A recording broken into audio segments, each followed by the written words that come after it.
ఎరుపు రంగు హృదయం ఒక అందమైన ప్రేమకథ. చివరి వర్షం. నువ్వు నన్ను ప్రేమిస్తున్నావా అని అడిగింది నందిని. ఆదిత్య చిరునవ్వుతో, ప్రతిరోజూ, ప్రతి క్షణం అన్నాడు. ఇద్దరూ చిన్నప్పటి స్నేహితులు. కాలేజీలో ఆ స్నేహం ప్రేమగా మారింది. ఇద్దరూ కలిసి ఎన్నో కలలు కన్నారు. చిన్న ఇల్లు, అందమైన కుటుంబం, సంతోషమైన జీవితం. కాని ఒకరోజు ఆదిత్యకు విదేశాల్లో ఉద్యోగం వచ్చింది.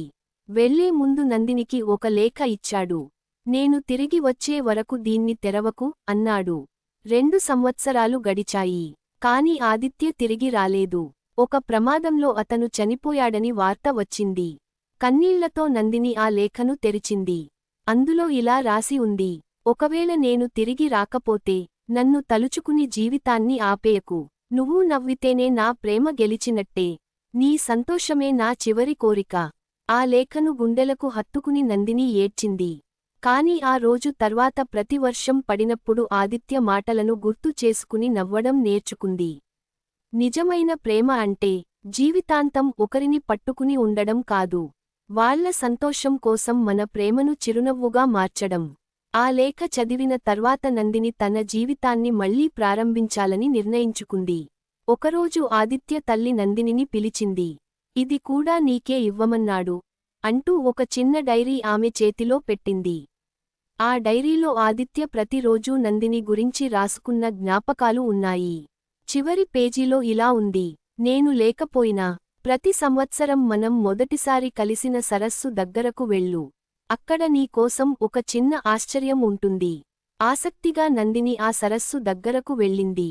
అక్కడ ఒక చిన్న మొక్క పెద్ద చెట్టుగా పెరిగి ఉంది. చెట్టుకు ఒక పలక వేలాడుతోంది.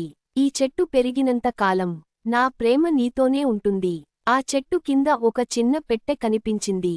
నెమ్మదిగా పెట్టె తెరిచింది. అందులో వాళ్లు కలిసి దిగిన ఫోటో, ఒక వెండి ఉంగరం, ఇంకా ఒక చిన్న చీటీ ఉన్నాయి. ఆ చీటీలో ఇలా రాసి ఉంది: ప్రేమకు ముగింపు ఉండదు నందిని. ఒకవేళ ఈ ఉంగరం ఎప్పుడైనా నీ వేలికి మళ్లీ వస్తే మన కథ ఇంకా పూర్తికాలేదని అర్థం. ఆ మాటలు చదివిన నందిని ఆశ్చర్యంతో చుట్టూ చూసింది. అప్పుడే వెనుక నుంచి ఎవరో మెల్లగా పిలిచారు: నందిని. ఆ స్వరం విన్న వెంటనే ఆమె గుండె ఒక్కసారిగా బలంగా కొట్టుకుంది. నందిని వెనక్కి తిరిగి చూసింది. ఆమె కళ్లలో నమ్మశక్యం కాని ఆశ్చర్యం. ఎదురుగా నిలబడి ఉన్న వ్యక్తి ఆదిత్యలాగే కనిపిస్తున్నాడు. ఆదిత్యా అని వణుకుతున్న గొంతుతో అడిగింది. అతను చిరునవ్వు నవ్వాడు. నేను ఆదిత్య కాదు, అతని తమ్ముడు ఆకాశ్. నందిని ఒక్కసారిగా మౌనమైంది. ఆకాశ్ నెమ్మదిగా చెప్పడం ప్రారంభించాడు. అన్నయ్య చనిపోయే ముందు ఈ డైరీ, ఉంగరం, లేఖ అన్నీ నాకు ఇచ్చాడు. నందిని జీవితంలో ఒక రోజు మళ్లీ నవ్వగలిగితేనే ఇవన్నీ ఆమెకు ఇవ్వు అని చెప్పాడు. నందిని కన్నీళ్లతో ఆకాశ్ వైపు చూసింది.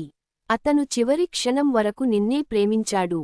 ఆ రోజు తర్వాత నందిని ప్రతి వారం ఆ చెట్టు దగ్గరకు వెళ్లేది. అక్కడ ఆదిత్య జ్ఞాపకాలతో కొంత సమయం గడిపేది. కాని ఈసారి ఆమె ఏడవలేదు. అతని కోరిక ప్రకారం నవ్వడం నేర్చుకుంది. కొన్ని నెలలు గడిచాయి. ఆకాశ్, నందిని మంచి స్నేహితులయ్యారు.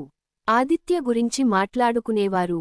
అతని కలలను నెరవేర్చాలని నిర్ణయించుకున్నారు. ఆదిత్య చిన్నప్పటి నుంచి పేద పిల్లలకు ఉచితంగా చదువు చెప్పే పాఠశాల స్థాపించాలని కల కనేవాడు.